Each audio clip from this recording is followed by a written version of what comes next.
मत्ती की इंजील के 27वें बाब में लिखा है, और वो उसे बांध कर ले गए, यानी मसीह को वो उसे ले गए, लेड हिम अवे। ईसाया 53 बाब में लिखा है, जैसे भेड़ को ज़िबा करने के लिए ले जाते हैं। ईसाया 53 के कॉन्टेक्स्ट में, और अगर हम इन दोनों हवालों को जोड़ें तो यीशु मसीह को बतौर बर्रा वो ज़िबा करने के लिए लेकर जा रहे थे, यानी कुर्बानगाह की तरफ लेकर जा रहे थे। कुर्बानी हमेशा कुर्बानगाह ऑल्टर की तरफ लेकर जाई जाती थी, और उस दिन वो यीशु मसीह को एक कुर्बानी के तौर पर, खुदा के बर्रा के तौर पर सलीब यानी ऑल्टर यानी कुर्बानगाह की तरफ लेकर जा रहे थे।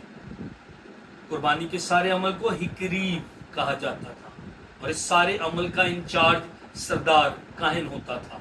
कफारा के दिन भी वो सारे अमल का इंचार्ज और इस सारे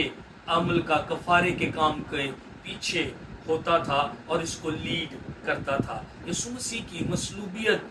के सारे अमल के पीछे हमें सरदार काहिन ही नजर आता है। उसको इल्म नहीं था, लेकिन वो खुदा के बर्रे को अनजाने में उस सारे अमल को वो सलीब तक पहुंचे, कुर्बानी का अमल हो, दुनिया के गुनाहों के कफारे का अमल हो, उस सारे सीन का इंचार्ज और सारे सीन के उस सारे अमल के पीछे जो था वो हमें सरदार काहिन ही नजर आता है, जो मसीह यानी खुदा के बरे को ऑल्टर कुर्बानगाह यानी सलीब तक लेकर जा रहा था। पिलातूस के पास वो उसको लेकर जो है वो जाता है। कफारा के दिन सरदार काहिन अपने गुनाहों का और कौम के गुनाहों का इकरार करता था और कफारा का काम करता था और खून को पाक तरीन मकाम तक लेकर जाता था। मत्ती की इंजील के 27वें बाब की 25वीं आयत को पढ़ें, लोगों ने, जिसमें सरदार काहिन भी शामिल था, वो ये कह रहे थे कि इसका खून हम पर,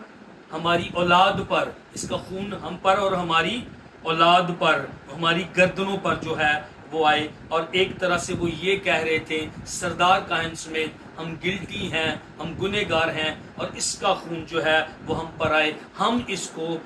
खुदा के बर्रे के तौर पर, कुर्बानी के बर्रे के तौर पर जो है वो कुर्बानगाह तक, ऑल्टर तक यानी सलीब तक लेकर जा रहे हैं। हम कसूरवार हैं, पर ये हमारे गुनाहों के लिए कुर्बान हो जा रहा है, इसका खून